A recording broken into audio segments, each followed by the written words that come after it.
Hey, good day, everybody. Welcome to the Indian Boxer Ring, yet another interview with uh, an important guest.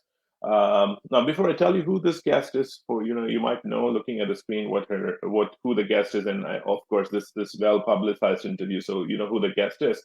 But my guest today is someone who truly believes in the word beauty in the brains. Uh, what does that mean? She believes in confirmation, and obedience. She's also somebody that believes that dog ownership is setting the right expectations in the dog and believes that the dog should be started, the training should start for the dog really early. And she also believes that dogs' uh, roles don't end with just the show ring or the obedience ring, but they have an important role to play in the human society. And so she's a strong proponent of therapy work in dogs as well.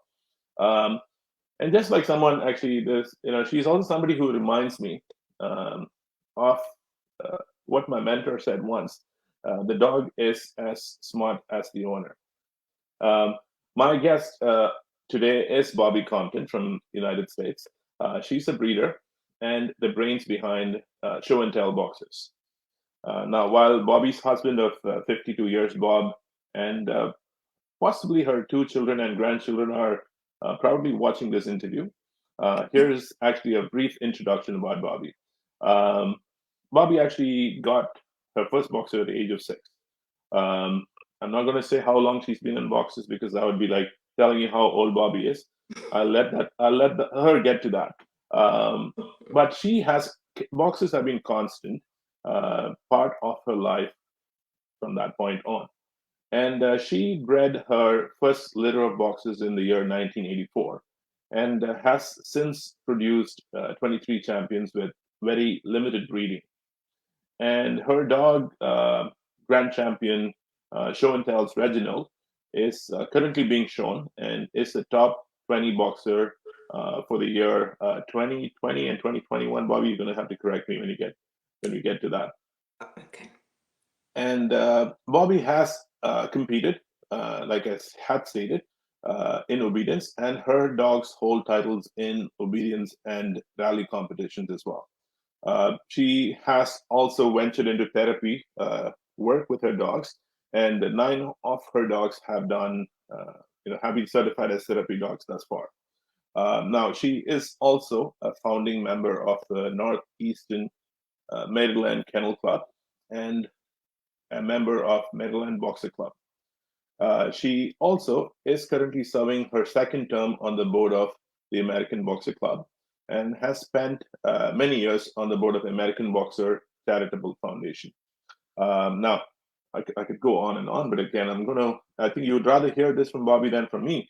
So, in the interview today, what is in store is not just confirmation, but also some interesting perspectives about obedience and also about training as well. So, without any further ado, Bobbi, how are you doing this morning? I'm fine, Krish. Thank you so much for inviting me. I am really honored to be here and to be among these people you've chosen. It's very flattering. Thank you. Thank you, Bobbi. Thank you. Thanks for your time. Bobbi, I know that your journey is very well cataloged because for ones that actually know you, you have a website called as the showandtellboxers.com. And you have cataloged your journey right from the beginning. And that was really useful for my research leading into this interview as well. But for the benefit of those viewers who have not been on your website, and could you actually share your early childhood memories growing up with in a household of dogs? Okay, well, I really didn't grow up in a household of dogs. We had one dog. Um, my father grew up in the Bronx in New York City and in an apartment and never had a dog. And my mother hated them and was terrified of boxers. But we happened to move in next door to a couple who had one of Jane Forsyth's dogs. She'd been bred and then they got her. And she was just a lovely, lovely boxer. And my mother slightly warmed up to her. And my father said, "This is the dog we need." Um, I needed a sibling, and she was my sibling. She lived until I was a junior in college. And at that time, I was without a dog for 3 years, which is the longest ever. Once I was without a boxer for 3 weeks, and that seemed interminable also. So while I only had one dog, she was dearly loved. Now, I know that your father actually decided on the dog you're going to get. It was a Mhm. boxer. Now, having gotten that first boxer and having had that boxer till your college, you said, um, what actually, and you chose to continue with boxers. And I know that speaking with you, I understand that that's the only breed that you have kept so far. That's right. You've not kept any breed. So, what to you, Bobby, is the most endearing quality that has led you to keep only boxes over the years? Well, I think they're beautiful, but I'm not sure that that was why I kept them. I loved this first dog and continued to love every boxer I ever saw. They're a fun breed. And other breeds are fun, certainly, but they have such a clownish personality, and I enjoy that. I don't think I would do well with a serious dog. Hmm. Um, and as I've gotten to know them better, obviously some are more fun than others and more beautiful than others, but overall, I love the breed. Right, right. Now, of course, I totally agree with what you say. I don't have anything to disagree with what you said about the boxer. They are a fun breed to keep, and that's what you know. I think they're an enduring breed, no doubt. Um, Now, I know that you at one point you moved from a boxer owner to a boxer breeder. Now, of course, when you got your first dog, you mentioned that this was nothing compared to what you would call as a show specimen, or an ideal specimen or a representative of a breed. Uh, but having made that transition at one point to from a boxer owner to a boxer breeder, um, what was your mental blueprint?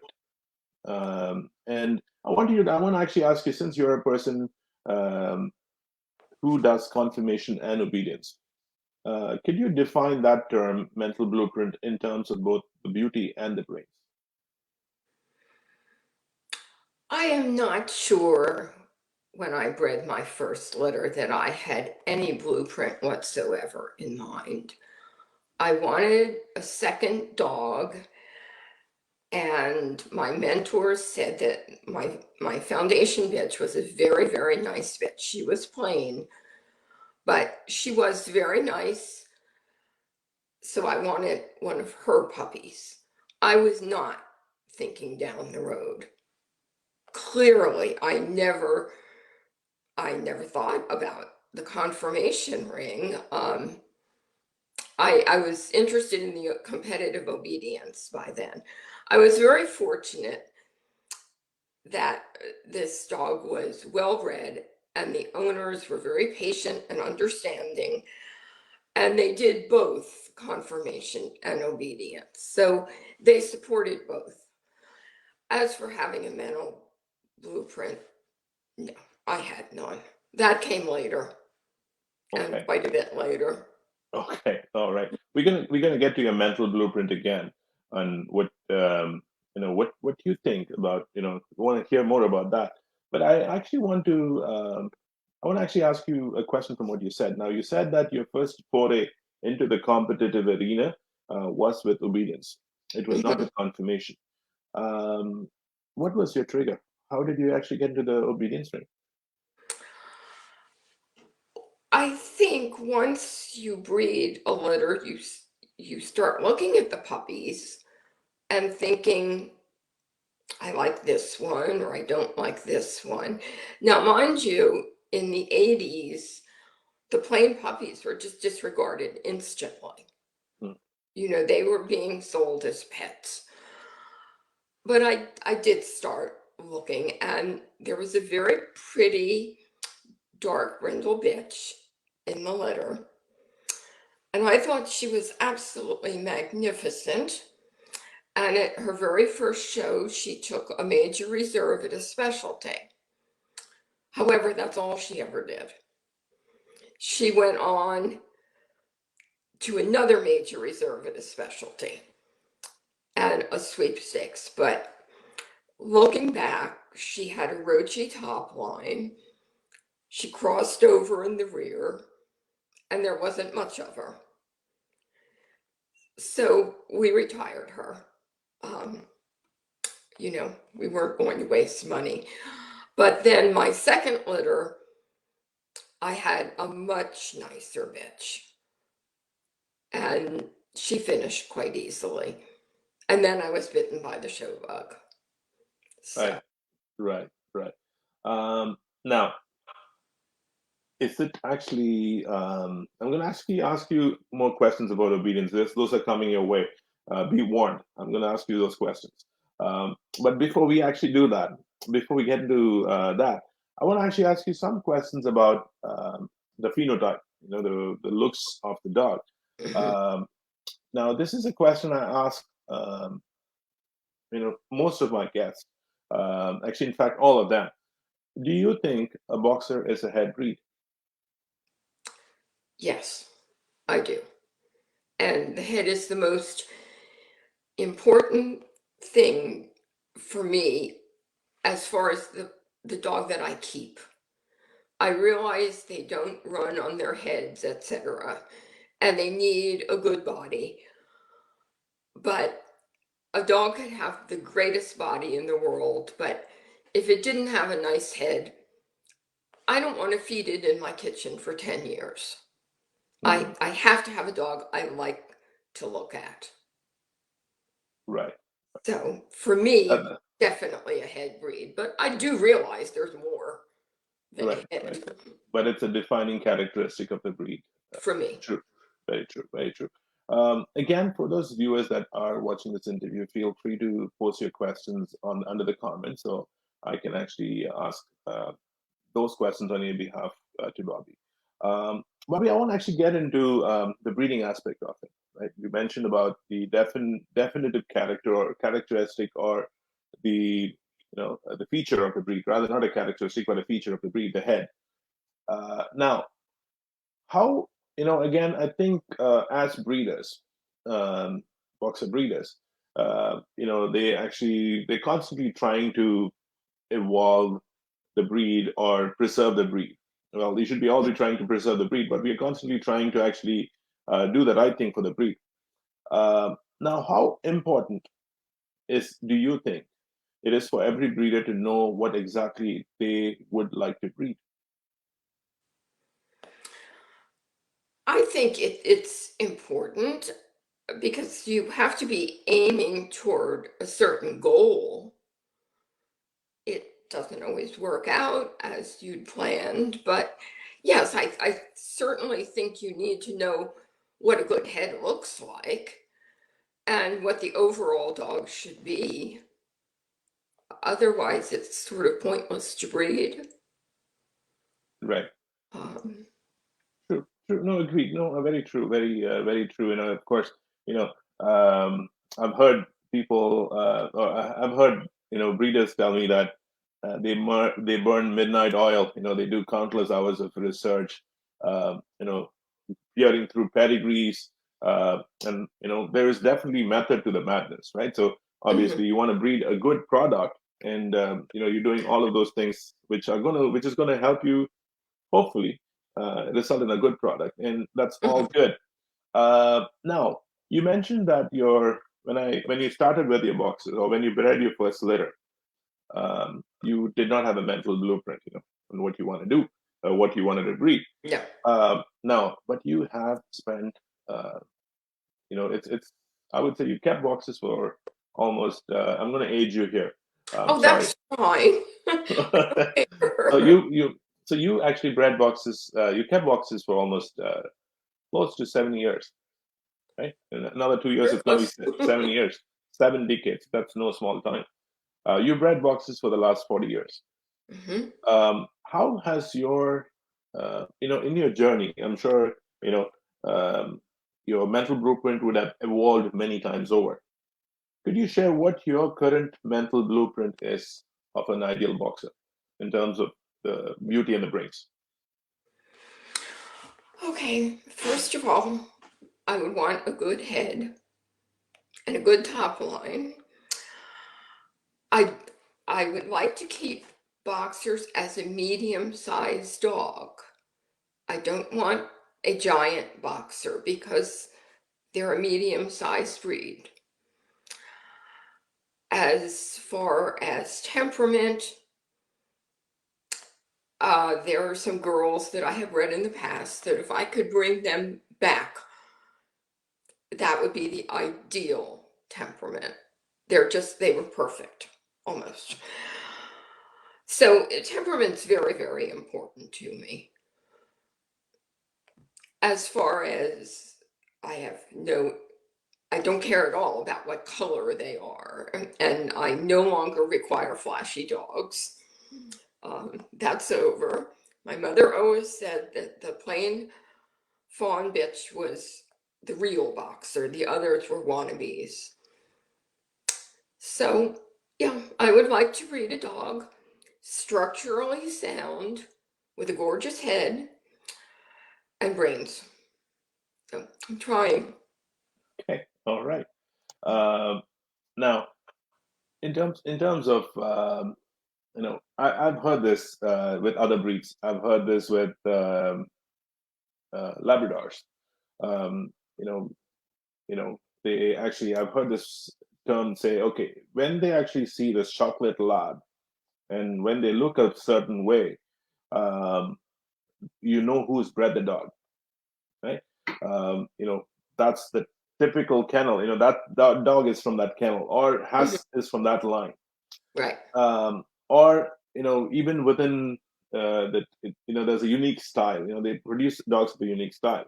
Hmm. um, how important do you think it is for breeders to strive to establish their own phenotype in their breeding program? And my question is actually routed, and it's basically to encapsulate the breeding principles of inbreeding or line breeding Hmm. or outcrossing. When breeders strive to produce a particular style of boxer, they follow these principles.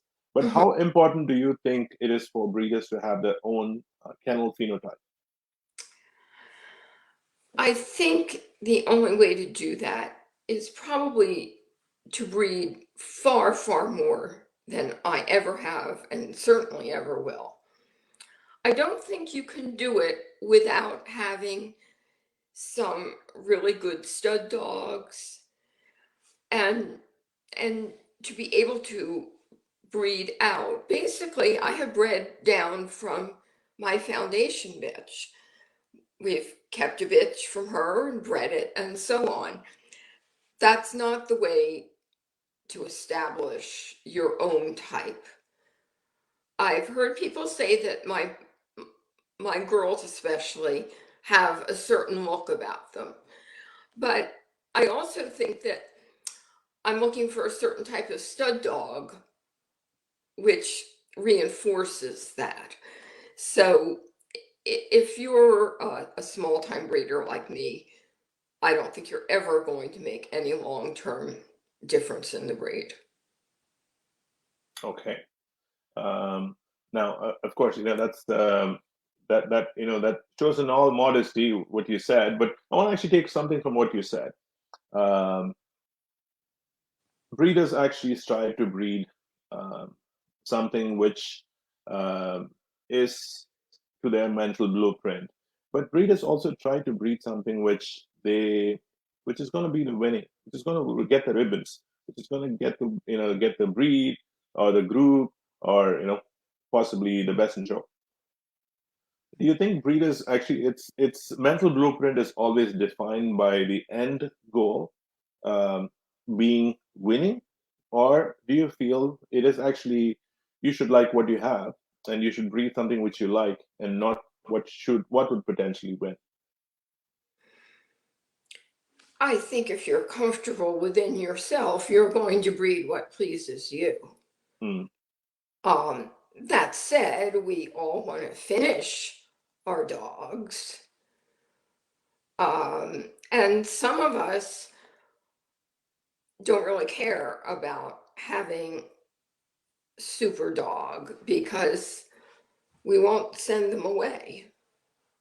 And it's very hard to win from your kitchen. And it's very hard to win by going to the local shows. Hmm. So if you're not willing to make the commitment with a handler to have your dog gone for 2 years, no, that's just, I don't think it would be possible without that. Right, right. Very true. Very true. Um, we're going to talk about handlers in just a moment, but I wanted to go back and you know um, you know get your perspective about the evolution of the breed, the evolution of boxers in the United States. What do you think has been some of the victories? And again, this is based on what you've observed. Um, in the time that you've been with the breed, what do you think has been some of the victories and the continuing struggles for the breed? All right. I think in general, the heads are better than they were, I think. Things have changed again, but definitely the heads were better. The top lines have improved. The fronts have stayed an issue. The rears I see changing, and probably not for the better. And I think the dogs have gotten a little bit too big, but that's just my opinion. And it also could be because I don't have really big dogs. Maybe if I bred really big dogs, I would think they were what they should be. So, Right, right. What and again, what is your again? I'm just going to actually ask you. I know you've not kept big dogs. You don't believe in big dogs. But why do you think dogs gotten bigger? Why do you think the dogs got bigger? Is that uh, is that is that something like okay, more is better and bigger is better? Is that why you thought people? Why you think you know the dogs gotten better? The reason I'm asking you this question is more about uh, the deviations in the breed, right? The standard actually has no height disqualifications. It has a recommended height, lower height for a male, lower and higher the width, the bandwidth, but dogs had far exceeded that, like you just said. I would say if you look at the dogs from the 90s or early 2000s, dogs were far bigger than the 25 inches that is recommended in the yes, standard. Um, why do you think that happened? I suspect it's to do better in the group ring because the boxer, even a big boxer, is probably going to be the second smallest dog in the group ring. Hmm. And I think that judges may or handlers think they look at them more if they're bigger. Right, right. And possibly it's the American thing, bigger is better. Hmm. But Right, right. True. I actually have a viewer question I'm going to put up on the screen, Bobby. This is kind of um, related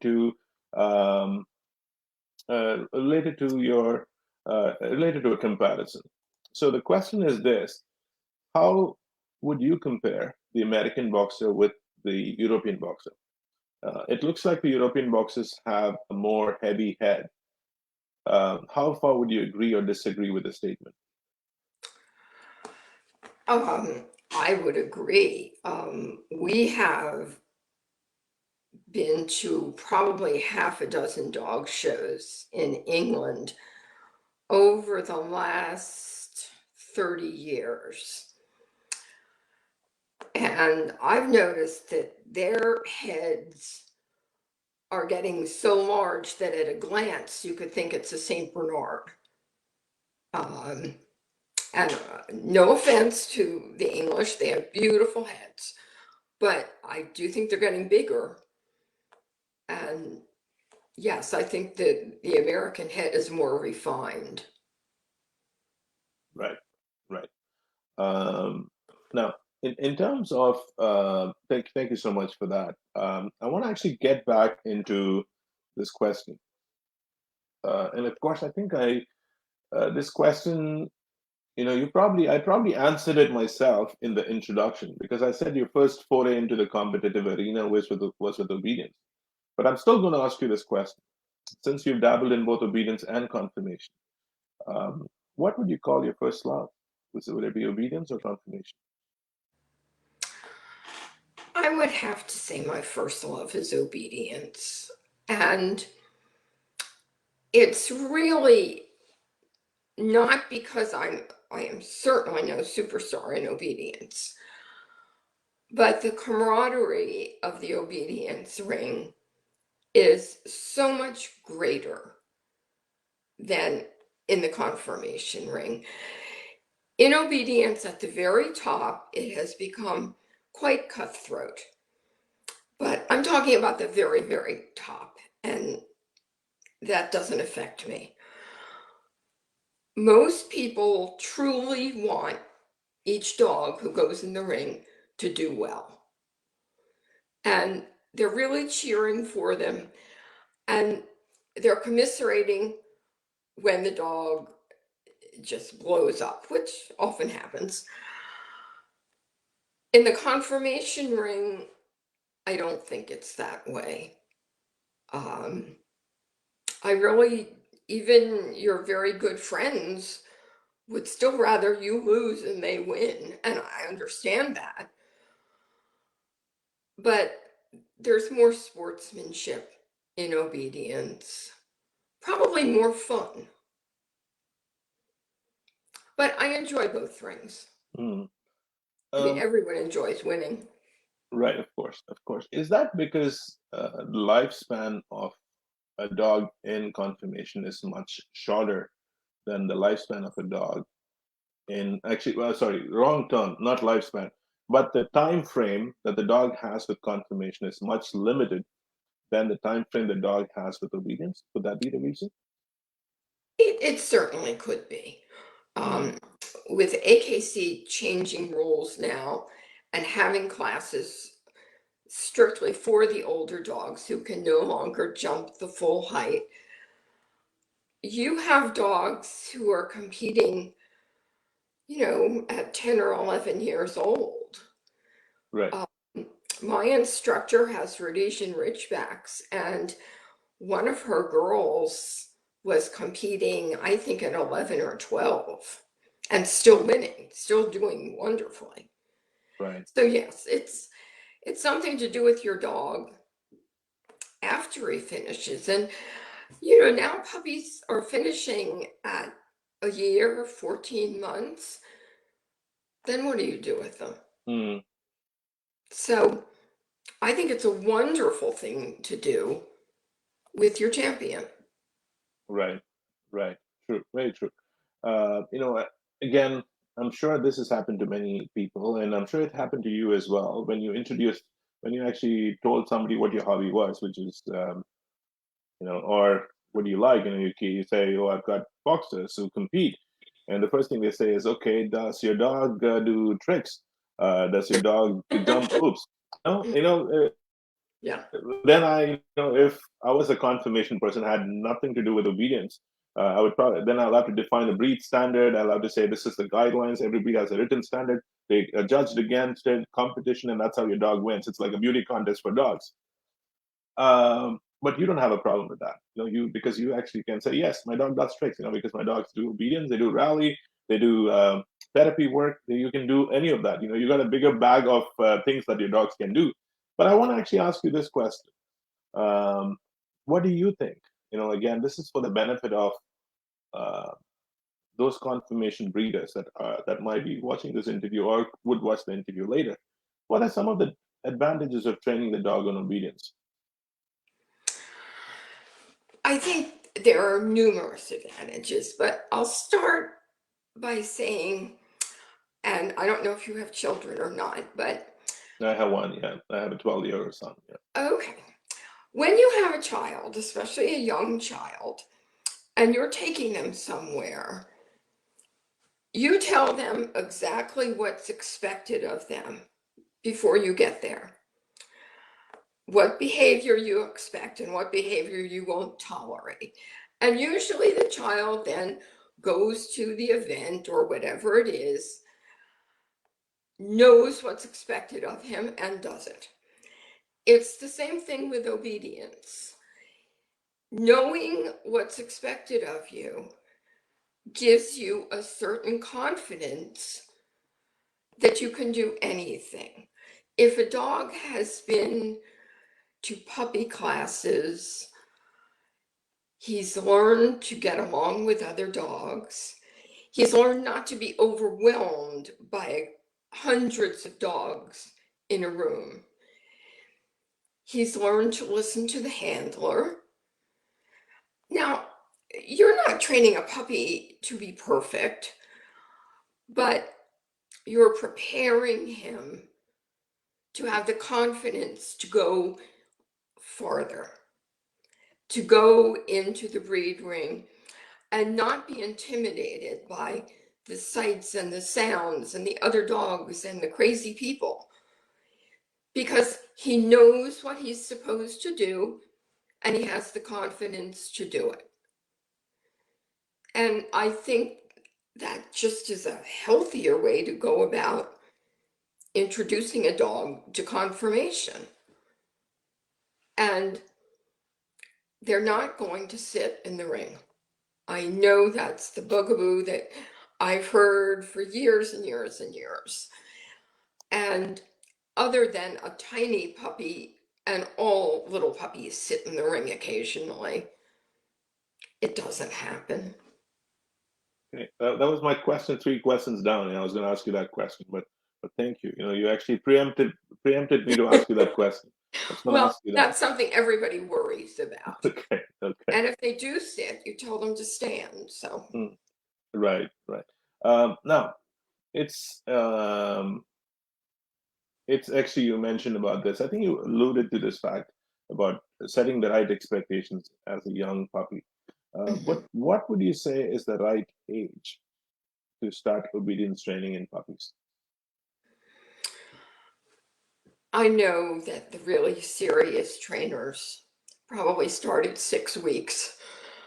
And as we all know, young puppies just absorb information. And it's a wonderful time to teach them sit and down. And come is always a useful skill.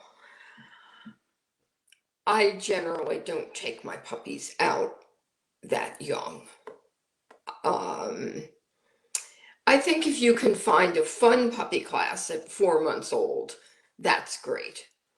But it has to be fun. I mean, with expectations that they're going to listen to you, etc. Serious training can start at 6 or 7 months. And even that, most obedience instructors now, if you're taking your dog in the breed ring, you don't teach them to sit. When you stop, you teach them to stand. And later they can learn sit. I mean, anyone can learn sit. So you're really giving the dog a lot of confidence, and you're certainly giving a handler an easier job if the dog is used to cooperating with someone. Right. True. Very true. And Sorry, go ahead. well, I was going to say, since most of us do give our dogs to a handler, it's a different person, it's a different collar, they're expected to be out at the end of the lead rather than right next to you. But they can make that transition. It's not their mother taking them in the show ring. They know that. You're talking about conformation, right? Conformation, it's not always the owner who does it. It's the handler who could who could hold the leash. Right. But with obedience, it's mostly, or would you say it's all the time? It's the owners that actually do the obedience handling? Almost all the time.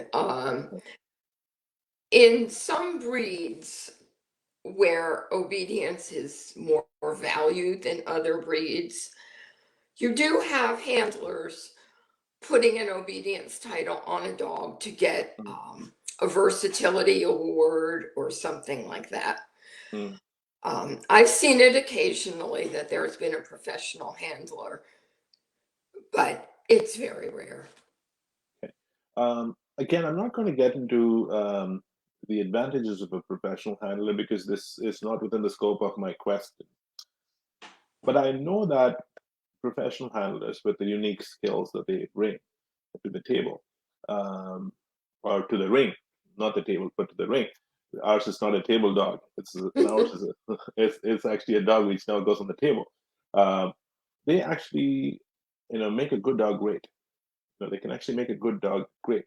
But on the same logic, since obedience showing is more owner handled, is the success of the dog or the level of success of the dog dependent on how good the owner is in terms of conformation? Is the dog stifled if the owner is not good?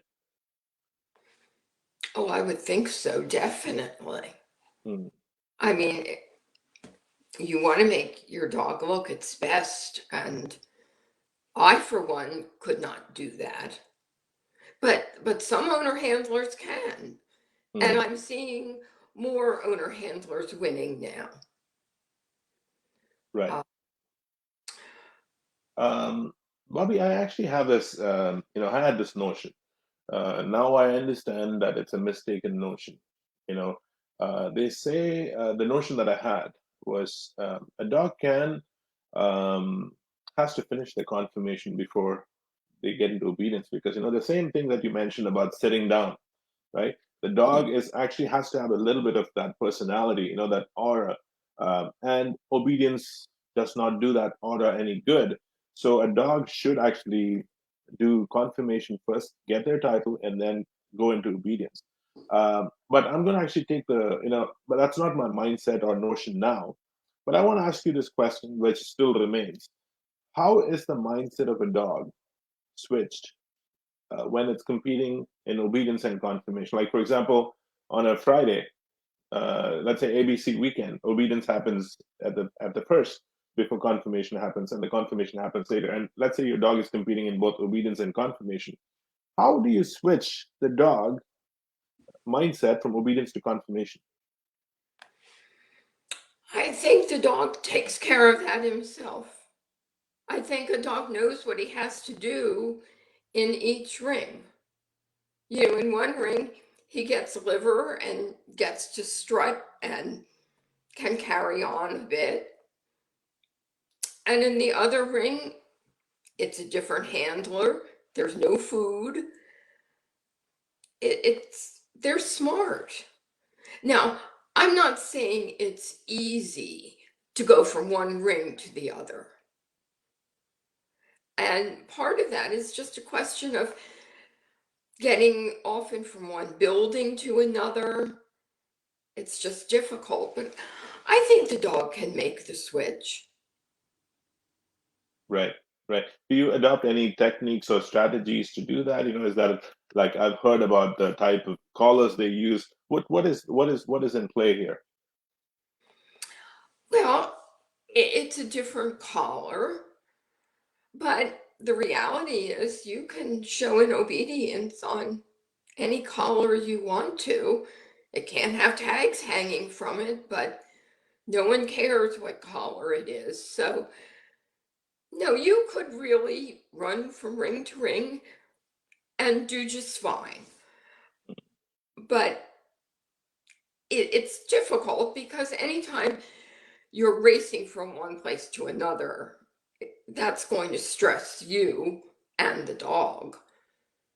I mean, I think for me, it's much easier to have the dog finish and then bring it home and start obedience. Right, right. I've got a viewer question. I'm going to put that on the screen. So the question is this. So is the boxer, or let me put it, the modern boxer, a working breed? What are your thoughts? I think we discussed this before, whether a boxer belonged in the working group. Oh, we had a discussion about it, but not as, I didn't pose it as a question today. But yes, please Right, go ahead. right. Yes, yes. I still think the boxer is a working breed because it can work. It really could still be used as a working dog, and they can certainly work in therapy work or service work. Years back, I did a series of articles on different things that boxers could do. And there was one man who had a boxer who alerted him to oncoming seizures. That's work. And he was a fabulous dog. A boxer can be a stability dog. They can work. We just have to give them a job to do. But I think they're happy to do it. Right, right. I think that is actually having exposed to dogs, or having put your dogs into work and different aspects of it too. No, I think it actually, I think I totally agree with that aspect of it. But my question is this: um, since you when you define the boxer, you define the boxer not just in terms of the looks. What was the endearing thing about a boxer? You said, boxer is, the personality of the dog. It actually wants to always please you. It actually wants to be the clown. It wants to actually have, it has that exuberance, that energy. All of them are defining characteristics of the breed. A boxer, now, in answering the question that the viewer had, whether a boxer can work, you said yes, it can work. Now, a boxer can do many things. It's a jack of all trades, right? Maybe it's not a master of any trade, but it's a jack of all trades. But that's a very controversial question. But would you classify boxers as an ideal, easy, or difficult breed to train on obedience? What would you say it is? What will be the level of difficulty of training a boxer on obedience?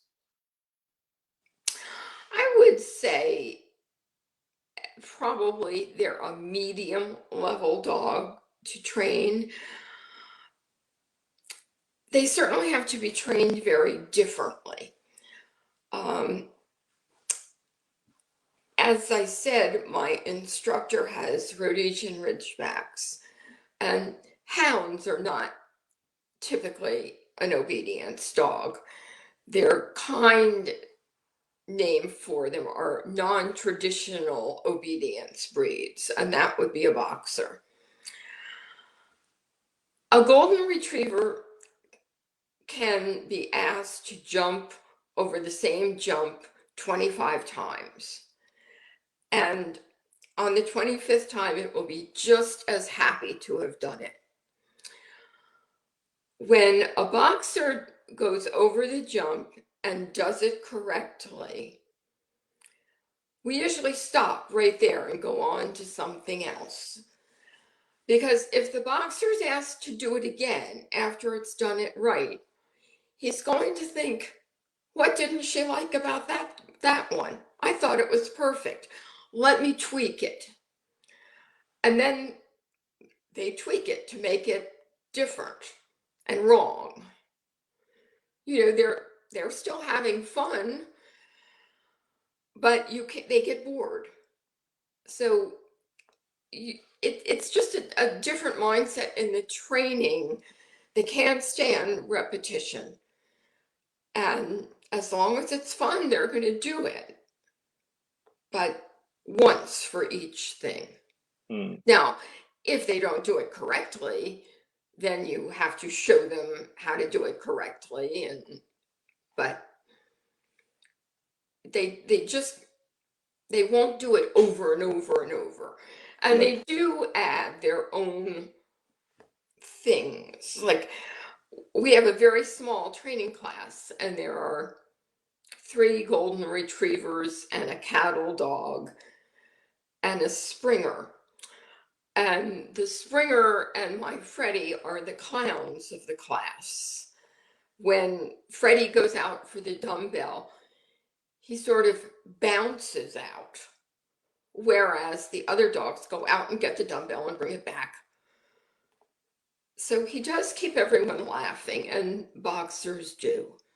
Mm. If you want a really serious competitive breed, you might do better with another breed. Mm. Right. True. I want to actually ask you this. Now, you have had dogs, which are, I'm going to use the term dual champions, an obedience champion and a Mhm. conformation champion. Well, Um, wait, an obedience champion is a title, right. and it's way, way, way, way high up. It's Way not higher. like having a companion dog title. No Okay. comparison. Okay. So, Okay. Got it. Now, I'm going to actually, so my question is this. Um, let's say a competition, in a conformation ring. The dog is in and out, I would say, depending, on the role it has to play, depending on the size of the class. It could be in the ring for longer, but the dog is expected to maybe do the down and back and roundabout, and all of it. Judges, if the judges have a lot, they might not give it a lot of time. Maybe it's 2.5 minutes or 3 minutes at the most that mhm, judges might examine that dog individually. But whereas in a obedience training, the obedience is much more time, much longer than that, right? Because they have to do a series of tests. And I'm not going mhm. to say what those tests are because that's going to expose my total ignorance to obedience. Um, so I'm not going to go there. But I know that it's much longer than that. So I'm going to say a confirmation dog is like a sprinter. It's like somebody who does a 100-meter sprint, and an obedience dog is somebody who does like a half marathon. The what goes into making them a good sprinter and what goes into making them a good marathon are two different things. But can the dog excel in both of these competitions, both in obedience and in conformation? Can they do it? I think they can. I mean, physically and mentally, they can do it. But it would be very hard, as I said before, going from ring to ring. If you have a super conformation dog, he's going to be in the ring usually in the morning and then maybe back in for groups and hopefully best in show. Right. A top, and I'm talking about an obedience trial champion here. They would have to be in 2 different classes on the same day. And it's very possible they would conflict with the confirmation classes. So if you need to be in the ring for utility B at 9 o'clock and you have to be in the ring for confirmation at 9:30, it can't, it's very difficult. Right. I think you would, I personally think you would have to choose one or the other. Mm, true. True. Now, I want to actually ask you this. I want to, and the reason I'm asking these questions are because, for one, just like I'm learning so much about obedience, and also I'm being a devil's advocate too in asking these questions, just for the benefit of folks that are watching this interview. Um, I want to actually ask you this question. So you've dabbled in both waters, in confirmation and in obedience. Now, if you say confirmation show as an evaluation of a breeding stock, what would you call obedience? I think it's an obedient or an evaluation of the dog's ability to learn, as well as an evaluation of the trainer's ability to teach. And that might be more valid, is the trainer's ability. Right. Now, there's a common perception, Bobby. There's a common perception about um, about the difficulties associated with obedience, right? Now, you competing in both confirmation and in obedience. Um, I'm going to actually ask you this question, like I would ask it like in an analogy. Um, the grass is always greener on the other side. Um, well, not always. I'm going to, for this example, not always. When you're actually sitting on, when you're on this side of the, when you're on this side of the ring, in the confirmation ring, um, and you have those competitors, along with you in confirmation, who you talk about obedience, and you should try that in obedience too. How do they perceive the grass? Do they perceive the grass to be green on the other side, the obedient side, or do they perceive that to be kind of unkind or unwelcoming or stuck in the dark ages or too difficult? What are your actually what is the feeling in the confirmation ring about obedience? I think most people just think it's too hard work. Um, Confirmation for someone like me, I produce the best dog that I can, but then I hand it over to a handler and they do that work, where the obedience work you have to do yourself. And not everybody has the time or the interest, and a lot of people are only interested in having champions, and that's fine. I think they're missing something, but it is hard work. Hmm, sure. Now, I know that you're the obedience chair for the American Boxer Club. Um, now, how can again, I'm sure you're working on the platform of obedience, getting actually the interest.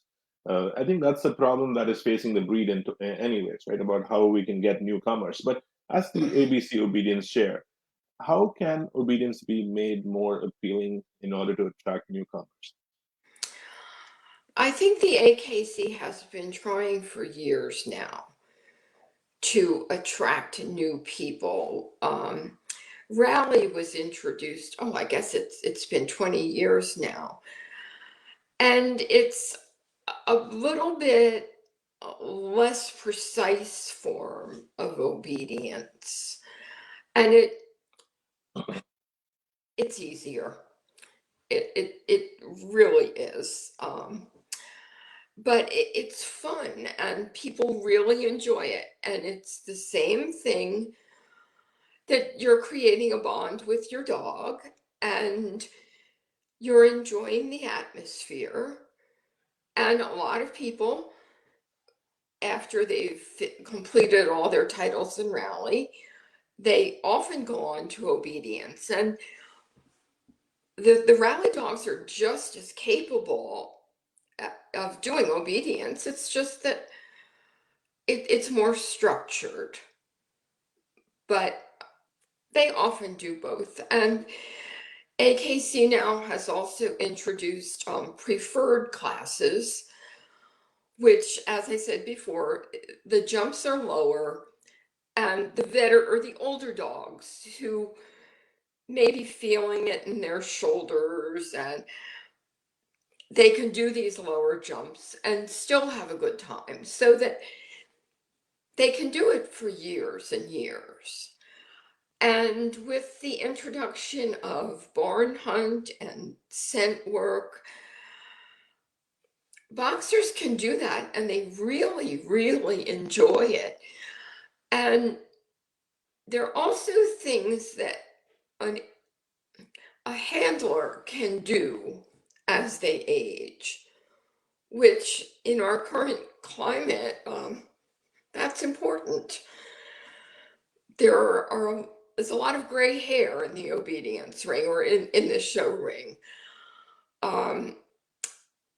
So AKC has recognized this, and there are a lot of new people coming into these sports, people who don't have the money, the time, the interest in conformation.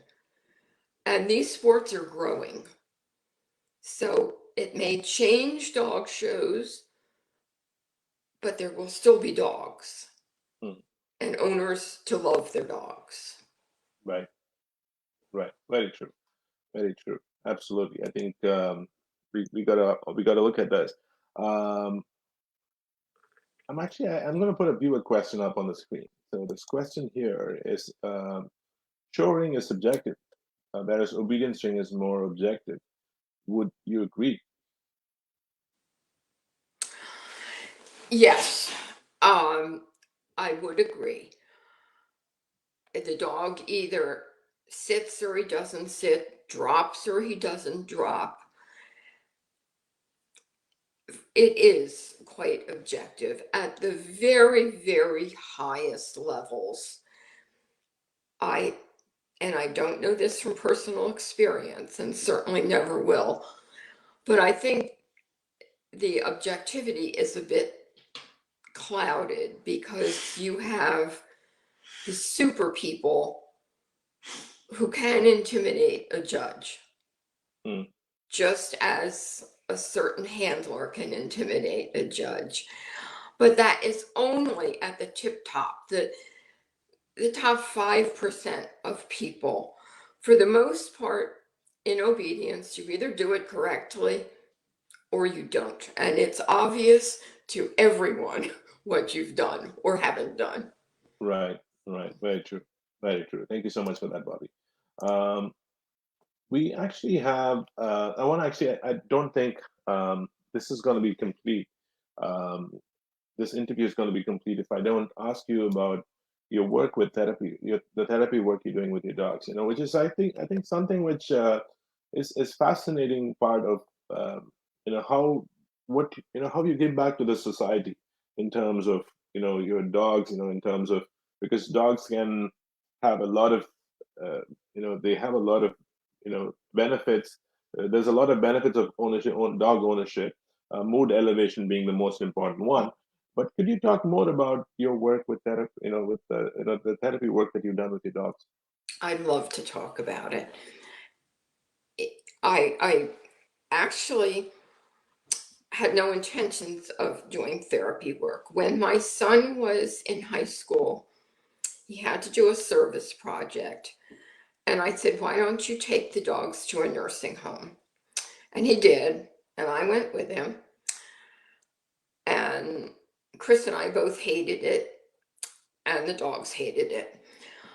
The problem wasn't, it was with the nursing home. They didn't care about us. They just said, go in and do something. And we had no idea what to do. Years and years later, a friend of mine had a stroke and was in rehab. And she was a dog friend, of course. She had Dalmatians. And her husband worked in downtown Baltimore, and she lived way out in the boonies. So he was not able to go home and get dogs and bring them back. And she told me how much she missed fur. So I asked if I could bring my dog in, and they said yes. And because she was in rehab, she was in and out of her room. So I'd often have to spend time just sitting there. And the nurses or the activities directors would come in and say, would you mind visiting Mr. So-and-so? He loves dogs. And how about Mrs. So-and-so? So I ended up visiting all these people, and they were just so happy to see a dog. And eventually my friend went home and I stayed. And it's been 20 years now. And it's a wonderful thing to do for the people at the same time, you're doing something with a dog that you love. So everyone benefits. Mm, And I, I fade totally into the background in therapy. I had a dog named Oscar who was so well loved that if we had walked down the hall and I'd been stark naked, everyone would have said, "Good morning, Oscar. How are you today?" They mm, wouldn't have seen me. mm, So I just really like it. And sometimes, it's sad, but for the most part, you're making the residents so happy. And they tell you about their boxer from the 1950s. So many had boxers. So you hear about their dogs. And then there's a hospice involved. And my dogs have sat with a lot of people who were dying mm, and just like the feel of a dog next to them. mm, And the people sitting watching their loved ones die, they have something else to concentrate on, and they can pet the dog and cry on top of the dog. mm, And one time I saw something of a minor miracle with a dog. There was a woman in rehab who'd had a stroke and had aphasia, or the inability to speak. And mhm, they'd been working with her for a long time, and she just couldn't speak, wouldn't speak. And I brought Tommy in to see her, and he had a big head. He was a half English dog, so he had more head than I'm used to. He went in and put his head on the lap of this woman. She put her arms around him and said, "Oh, you beautiful dog." wow. Absolutely, perfectly clearly. Mm, And everyone in the room was in tears. mm, And I don't know what happened to her, but she wasn't there the following week. So mm, I think Tommy caused the breakthrough in her mind, or whatever would cause it. And I think she went home speaking. mm, So it's really a rewarding thing to do. And most dogs can do it. Some like it better than others. mm, I've had dogs who really didn't seem to care for old people, mm, but would have loved to have gone to a children's hospital. mm. So you do have to match it a bit to the dog, Right, right. but True. it's a great thing to do. Mm. You know what? This is actually, it's, it definitely, draws a lot of, draws a lot of perspectives on, what dogs can offer to, to us in terms of, certain strings that humans can pull, dogs can do that. Um, Hmm. and therapy work is a perfect illustration of that. Um, I have a question for you from a viewer about therapy work. I want to put that up on the screen. Um, any special training or character trait or personality or norms required for a therapy dog? What are your thoughts? Um, no, I think any dog can do it. I've just taken mine for such a long time that no one even asks. They might not know there are different dogs. Um, any dog with a reasonably well behaved who likes attention, because they're going to get lots and lots of attention. Hmm, If you have an aloof dog, that's not going to work.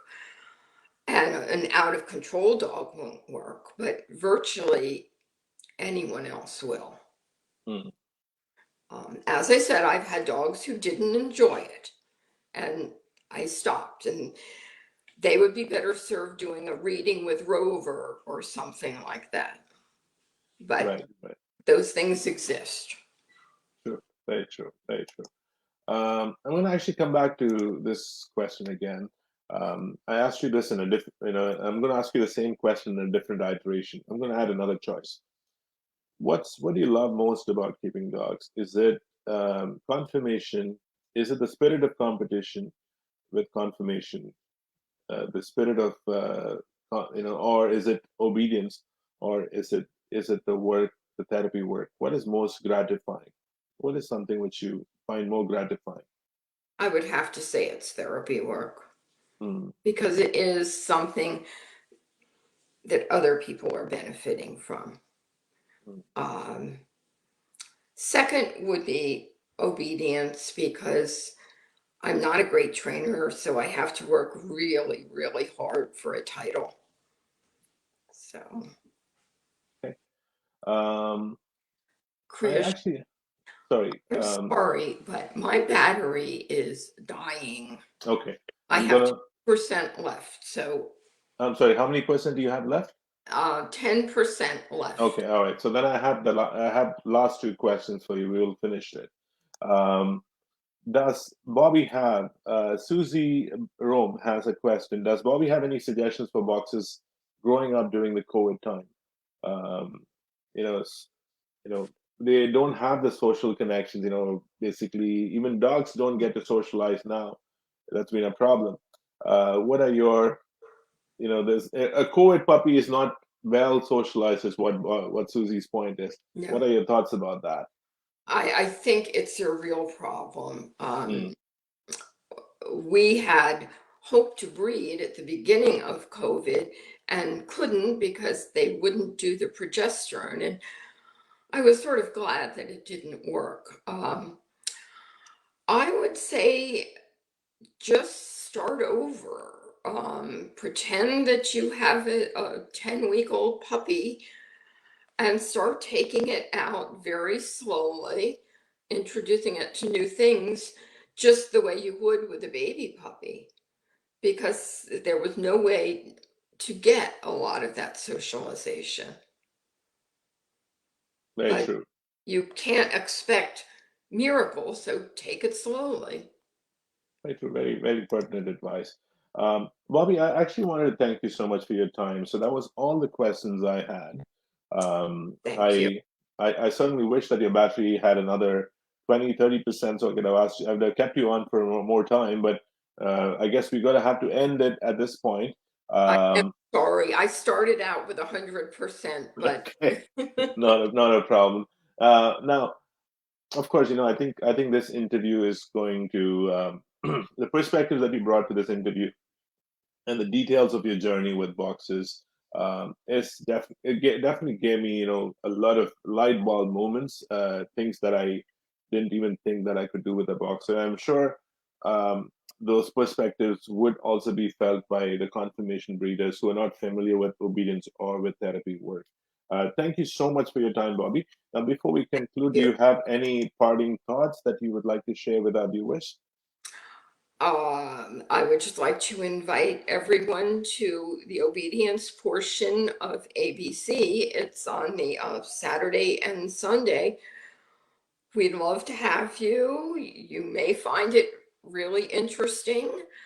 Krish, I hope you'll come and watch. I hope you're allowed to come and watch. Um, but I think you'd like us. And thank you very much for allowing me the time today. I enjoyed it.